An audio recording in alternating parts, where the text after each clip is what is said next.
nasional. Silakan berdiri. Halo, halo, halo. 2, 3, ya. Halo, halo Bandung, ibu kota periangan. Halo, halo Bandung, kota kenang-kenangan. Sudah lama beta tidak berjumpa dengannya. Sekarang telah menjadi lautan api, mari pun berebut kembali. Silakan duduk.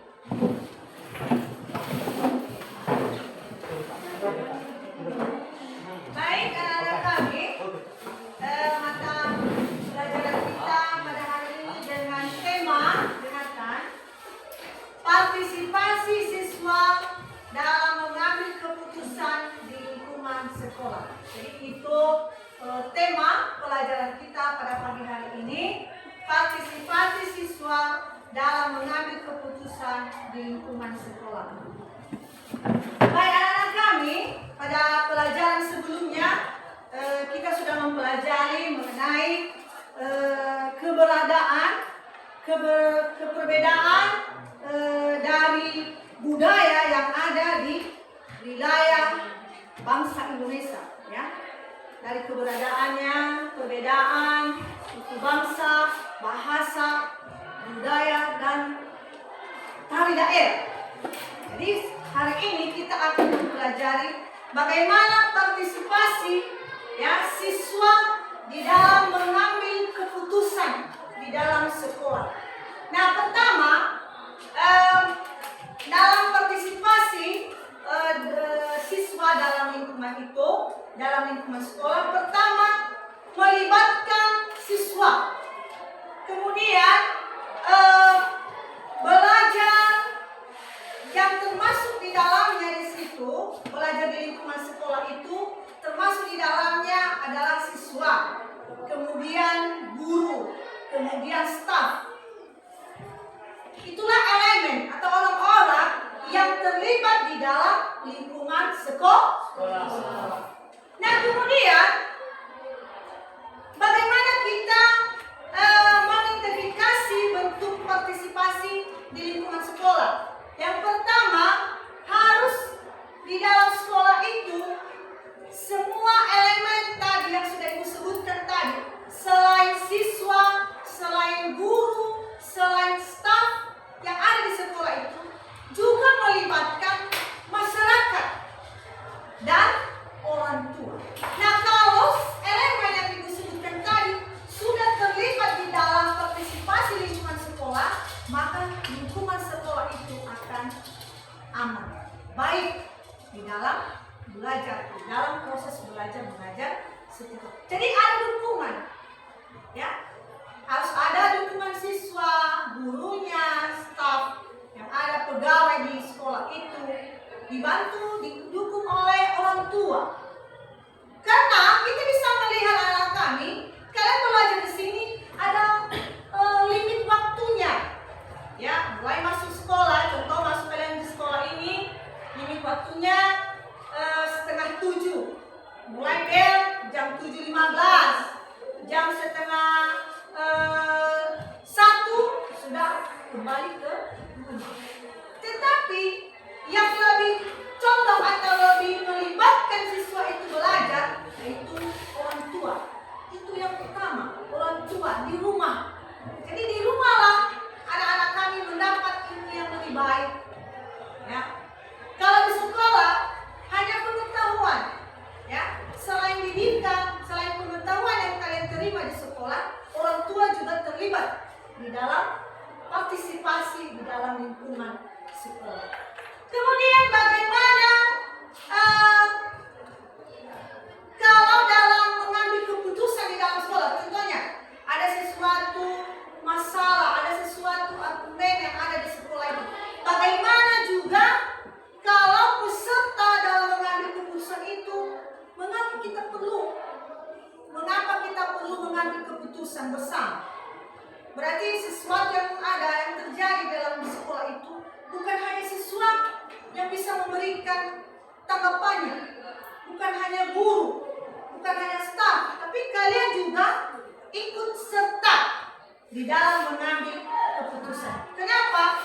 Karena di sekolah itu kalau kita mengambil semua terlibat dalam mengambil keputusan, maka akan tercipta belajar yang demokratis. Maka akan terjadi kerjasama yang baik, terjadi komunikasi yang baik, dan menumbuhkan rasa tanggung jawab. Berarti guru bertanggung jawab kepada siswa, siswa juga bertanggung jawab pada diri sendiri. Orang tua juga bertanggung jawab kepada siswa, kepada anak-anaknya. Jadi sehingga bisa terjadi, bisa terlaksananya kerjasama. Makanya semua kita perlu mengambil keputusan. Berikutnya, bagaimana partisipasi menciptakan lingkungan yang adil dan aman. Nah, partisipasinya pertama, kita bagaimana kalau seseorang mengambil keputusan. Contohnya Debbie mengambil, dia hanya satu atau sendiri mengambil keputusan. Memang ada sisi baiknya dan ada juga kekurangannya. Kalau sisi baiknya, ya dia akan kita melihat proses dalam menentukan keputusannya itu lebih cepat. Ya, kalau keputusan sekolah ya lebih cepat, lebih terarah, lebih terfokus. Tetapi apa juga kekurangannya? Kekurangannya kalau ada masalah, Dewi sendiri yang menanggung. Jadi dalam hal ini semua kerjasama itu ya perlu kita buat keputusan bersama. Jadi tidak mesti harus kita sendiri.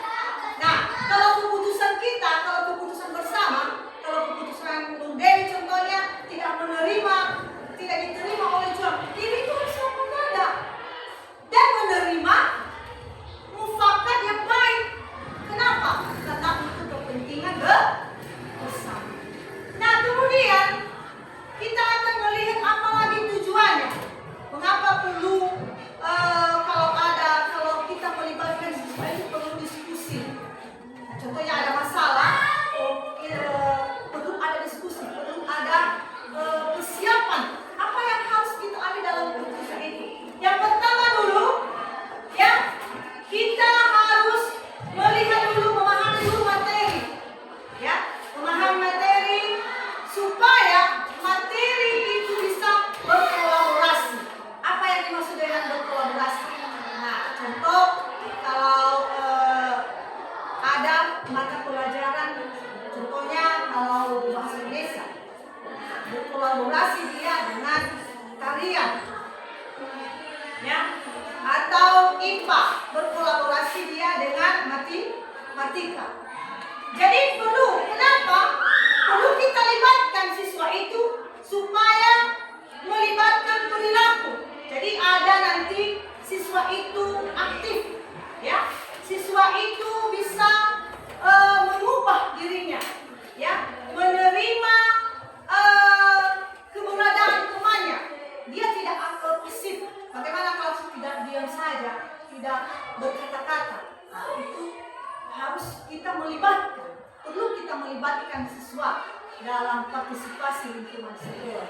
Kemudian, mengapa kita harus menunjukkan tanggung jawab di dalam partisipasi atau dalam mengambil keputusan? Ya, pertama kita harus konsekuensi dulu. Ya, semua tindakan kita, kalau tindakan kita itu tidak diterima oleh teman kita, kita itu harus lapang dada.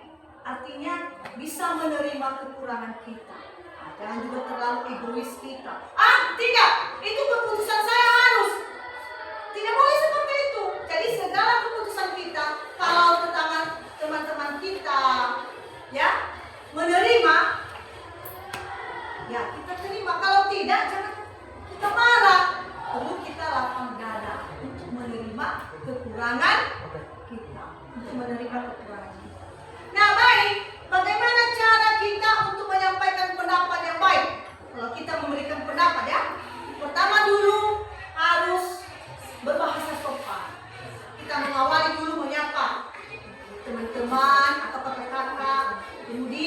menggunakan bahasa yang sopan. Kemudian fokus mencari solusi. Kemudian menghargai pendapat orang lain. Itu di dalam mengambil keputusan. Perlu menghargai pendapat orang lain. Jadi itu tujuan tentang penjelasan mengenai partisipasi siswa dalam mengambil keputusan di dalam lingkungan sekolah. Nah, sekarang Ibu akan bagi kelompok, ya, kelompok 1 dan kelompok 2. Nah, silakan dibahas nanti. Permasalahannya silakan ditulis. Kasusnya ya, sekolah akan membuat aturan baru tentang penggunaan HP. Bagaimana seharusnya peserta didik dilibatkan? Nah, silakan dibahas ya, berdiskusi.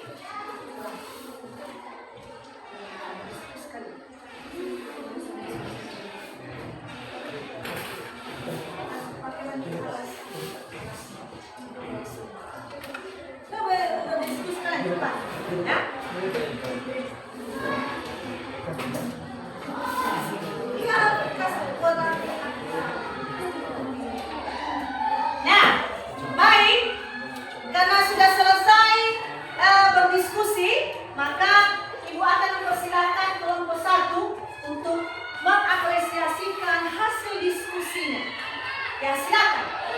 Oke, silakan ke depan. Ya, cepat.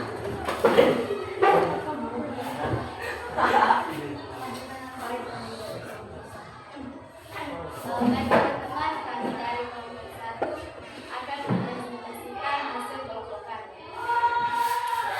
Benar kan ya? Pertanyaannya, bagaimana seharusnya peserta didik dilibatkan secara aktif sebagai pusat pembelajaran, bukan sekedar pendengar pasif. Pelibatan ini mencakup keaktifan mental, fisik, dan emosional agar mereka memiliki rasa kepemilikan atas proses belajar, seperti pembelajaran aktif, batasi ceramah, dorong siswa yang bertanya, dan gunakan aktivitas kolaboratif.